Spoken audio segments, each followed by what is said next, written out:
Hello children, Class 7, Chapter 2 हार की जीत कहानी का सारांश मैं आज आप लोगों को संक्षिप्त रूप में बताने जा रही हूँ। सबसे पहले हम जानेंगे कि यह कहानी किसके द्वारा लिखी गई है। हार की जीत कहानी के लेखक सुदर्शन जी हैं। यह इनके द्वारा लिखी गई बहुत ही प्रसिद्ध कहानी है। इस कहानी में लेखक बता रहे हैं कि हार की जीत हृदय परिवर्तन की कहानी है।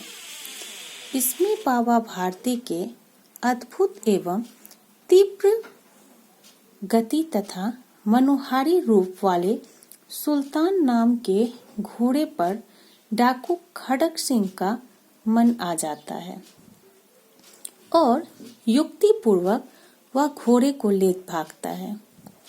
लेकिन खड़क सिंह का डाकू मन बाबा भारती के एक संत वाक्य से विहल हो जाता है और उसका हृदय पूर्णतः परिवर्तित हो जाता है।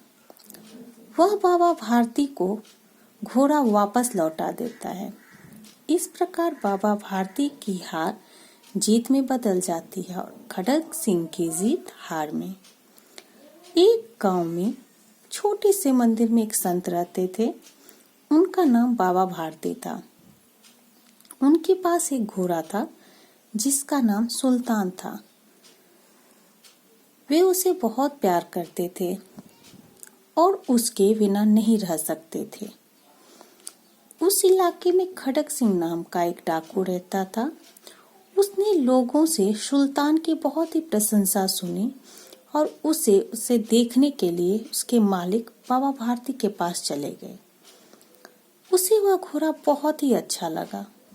उसने जाते समय बाबा भारती से कहा कि वह उस घोड़े को अपने पास रहने देंगे।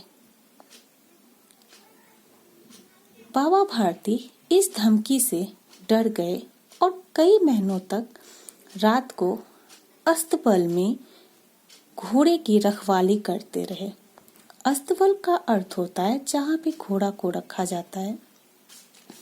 एक दिन जब वे सुल्तान पर बैठकर जा रहे थे, एक गरीब आदमी उन्हें आवाज दी।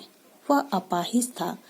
उसने बाबा भारती से विनती करी कि वे उसे अपने घोड़े पर बैठाकर दूसरे गांव पहुंचा दे।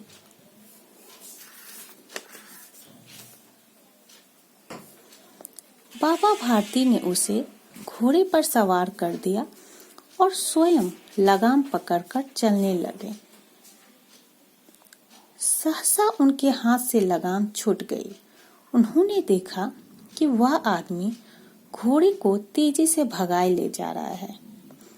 उनके मुख से चीख निकल पड़ी। वह आदमी और कोई नहीं बल्कि खड़क सिंह था। उन्होंने कुछ सोचकर खड़क सिंह को आवाज दी और रुकने को कहा। उन्होंने उससे कहा कि अब वह घोड़ा उसका है और वो उसे वापस नहीं करेंगे। लेकिन उनकी एक प्रार्थना है। किनकी एक प्रार्थना है? बाबा भारती की, जिसे वे अस्वीकार नहीं कर सकते हैं। उन्होंने उससे कहा कि उस घटना के बारे में वह किसी को ना बताए। उनका विचार था यदि लोगों को इसके बारे में पता चलेगा तो वे दीन दुखियों पर विश्वास नहीं करेंगे। ये बात खड़क सिंह के मन को छू गई। वह बाबा भारती के ऊंचे विचारों को देखकर आश्चर्यचकित रह गए। वह उस घोड़े को इतना प्यार करते थे कि उसके बिना वे जी नहीं सकते थे। लेकिन उस समय उन्हें अपने दुख की चिंता नहीं थी, बल्कि वे दीन दुखियों के बारे में सोच रहे थे। रात के समय वह सुल्तान को वापस फिर से अस्तबल में छोड़ गए। कौन? डाकू खड़क सिंह। सुबह बाबा भारती ने जब उसे देखा, उसे गला लगाकर इस प्रकार रोए जैसे एक पिता अपने बिछड़े हुए पुत्र से मिलकर रोता है। उन्हें यह संतोष हुआ कि अब कोई दीन दुखियों से मुंह नहीं मोड़ेगा। बच्चों, मुझे उम्मीद है यह कहानी आप लोगों को बहुत ही पसंद आई होगी। फिर हम लोग अगले क्लास में मिलेंगे। आज के लिए इतना ही। धन्यवाद।